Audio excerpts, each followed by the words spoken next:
Good morning, dear students. Today, let's start chapter 21 verbs intransitive and transitive of your English grammar. So, now let's come to the chapter. Children, the word transitive is formed from the noun transit. It means transfer of a thing from one place to another. So transitive means something that has the ability to get transferred from one place to another. We know that every sentence has two main words. First is subject and second is verb. While writing a sentence, we choose the subject first of all. Then we choose a verb suitable for it. The actions stated by verbs are of two types.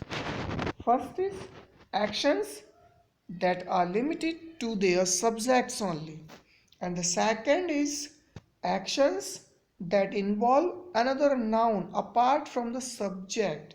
Okay, now let's know about intransitive verbs. Children, if a subject needs a verb that should remain limited to it, the subject only, okay, the verb is intransitive, as its action does not affect any other noun except the subject. It cannot be transferred as, for example, you can see, first is words fly in the sky. Here the intransitive verb is fly and here is no subject. And in the second sentence, an accident occurred at the crossing. Here the intransitive verb is occurred and here also there is no subject. And in the third sentence, the teacher is teaching. The verb is teaching and it is intransitive because it has no object. Here in these sentences, you will see there is no object. So the verb used here, fly, occurred and teaching, these are intransitive verbs. Okay, children? And now we will know about transitive verbs. If a subject needs a verb that should express an action such that it should affect another noun, the verb is transitive.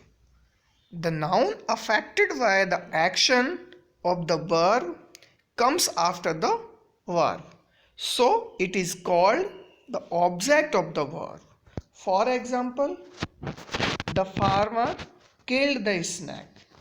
Children, here the verb is killed and it has another object, okay, that is snake, and the subject is farmer and the verb is killed, and here is one more word that is snake, and snake is object. So the verb killed has an object here, so we can say that the verb killed is transitive verb. And in the next sentence, he is dressing his hair. Now dressing what? You can question here, and dressing what? Then you will get answer his hair. Okay, because it is the object. So the verb is transitive. And the third is the policeman cut a thief. If you question here, cut whom? Then you will get reply, policeman cut a thief. A thief is an object. So the verb cut has an object. That's why it is transitive. Okay, children? A transitive verb is a verb that states an action affecting a noun other than its subject. By questioning the verb, we get the answer which is the object of the verb. Children, now let's know about detransitive verbs. Some transitive verbs express actions that affect two objects. How many objects? Two objects. One directly and the other indirectly. The object affected directly is called the direct object. The object affected indirectly is called the indirect object. Such a transitive verb is called a detransitive verb. D means two, a verb with two subjects. A detransitive verb affects a direct object and an indirect object. For example, you can see here, I wrote a letter to my mother. Children, in this sentence, you can see there are two objects. First one is letter and the second one is mother. And in the next sentence, he sent me a present. Here are also two objects. First is me and the second is present. And in the third sentence, convey my respects to all the elders in the family. Children, in these sentences, you can see there are two objects.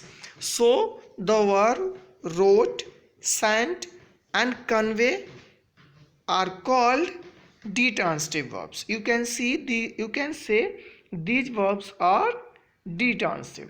A detransitive verb is a verb that states an action affecting two nouns other than the subject of the sentence. Now this chapter is over, and if you have any doubt regarding this chapter, you can ask me, you can send me messages and make that clear, and I will send you the answer sheet of this chapter also. Thank you, children.